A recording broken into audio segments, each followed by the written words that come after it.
We had the last week, when he was absent from FEC, the Minister of Information said he was working from home. Is there any provision, is it proper, or is it out of place for the President to be working out of home? Can he, so long as he's performing his duties, does it necessarily have to be in a precise location, or could he perform his duties anywhere as the case is? Your point is very important. You mentioned the word location. Location is not the problem. And there is no provision for the Constitution that emphatically states that the President must act in, quote-unquote, a building called an office before the function of his office can be seen to be working. The Constitution is clear about that. Section 5 of the Constitution vests executive powers to the President, which he can exercise by himself or through his agents and ministers. Section 148 of the Constitution is also clear about when the President can delegate authorities to the Vice President to act in his capacity. Section 146, I think, or 45 or 46 is also clear as to when the President can proceed, when the President is proceeding on vacation, he can transfer power to the Vice President to act in his executive capacity. And performing the duty of the President pursuant to the provision of the Constitution are the duties he can either carry out directly or through his agents. In this case, he could carry out his duty through the Vice President. The FEC meeting was presided over by the Vice President. So there is no problem there. Secondly, the ministers of the government of the Federation, if you look at subsection 5 of section 144, is also clear that reference to the ministers of the government of the Federation relates to the people that were appointed by the President to act in his capacity. Nowhere in any part of the government can there be any evidence that suggests that the President is not performing his duties either directly by himself or through his agent. So constitutionally, I submit that there is no problem that warrants a call for his resignation. But if people are giving advice on the basis of morality, now for example, you can advise me not to chew a gum because you feel that the long-term effect of chewing a gum can have a problem in my jaw or in my health, which is a different scenario. I could take your advice or not.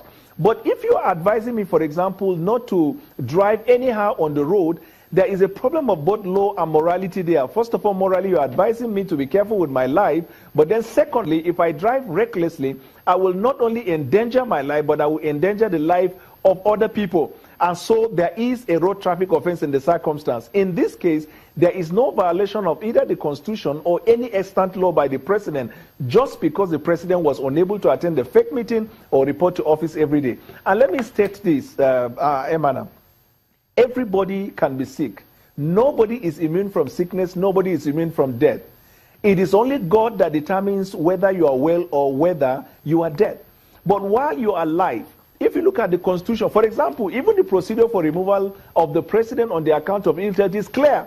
So if people are so perturbed, why don't you invoke the provision of the Constitution and think of what you can do legally? And in this case, there is no basis to even invoke it because the President is functioning as the President and through his agent as required by the Constitution. All right, Mr. Bwala, some notable Nigerians have come out, civil society organizations, even the People's Democratic Party, they've come out to say perhaps the President is not being transparent enough in letting Nigerians know the true state of things.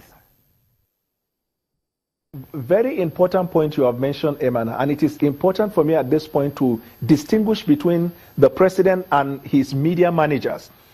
I have observed, for example, when the media managers of the President kept telling us that the President was not sick, he was on vacation, and on the vacation, he was going to pay a visit to his doctor. You know, that was a mismanagement of information. And to further prove the point and the concern of Nigerians, when the President returned, the first thing he told the nation was that he was sick and he has never been this sick. The President was not hiding anything. He was open to Nigerians. Few days ago, a statement was credited to the wife of the President that on her official Twitter page, she thanked Nigerians for wishing her husband well and praying concerning his health status. She is also very open. The President, in my opinion, has never at any material time shown any sign or exhibit any conduct that suggests that he's hiding facts from the people. But those people who manage information around him are not doing well. They are consistently, by the way they communicate information, not in a clear form, not in an honest form, continue to devalue the strength and the integrity and the trust that the Nigerian people have for the president. But the president has not, in my opinion, in any way exhibited a conduct that suggests he's hiding anything from Nigeria. And don't forget, Emana, health matters are private. He reserved the right to disclose his health status. Even as the president of the Federal Republic of Nigeria, Mr. Bwala, is your health status private? Yes, as the president? Even as the president of yes, even as the president of the Federal Republic of Nigeria, he has right to privacy like every other citizen. But here lies the distinction there. The Constitution is clear about the health. The only time the health of the president becomes a facting issue is where the health is such that is inhibiting him from performing the functions of his office. And I've explained to you that the functions of the office of the president is carried out directly by himself or through the vice president or through the ministers. Now, permanent incapacity is the only health condition in the Constitution that can render somebody incapable of holding his position, even as a president, as a vice president, as a governor, or as a deputy governor. So, right to his health is his own pass, but he didn't even hide it. When he came, the first thing he told Nigerians was that I had blood transfusion. Is that not a disclosure? Okay, but Mr. Bwala, if I may come in here, Mr. Bwala, if I may come in here, that was then. This is now.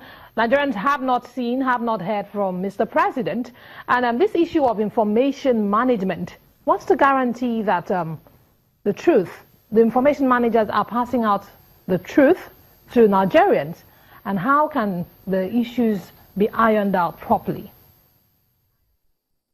Yes, I agree that, well, if you go through a major medical procedure like blood transfusion, everybody knows. You don't have to be a doctor to know that. You have to go through rest and recovery.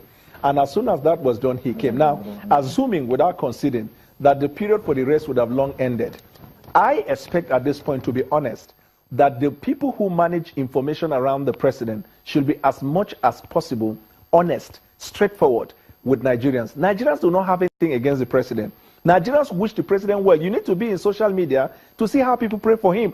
But every time people get angry because those around him give the impression as if the president's health is something that can be hidden. And the president's acts and conduct has suggested the otherwise. So, for example, the Minister of Information, there is nothing wrong in the minister telling Nigerians the reason the president has not been able to attend certain meetings, preside over federal executive meeting, is because of his health condition.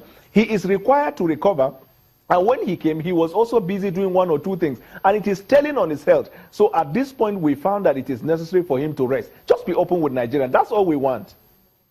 All right. Mr. Bwala, we'll take a moment now. When we come back, we'll get some more perspectives into this matter. Don't go away.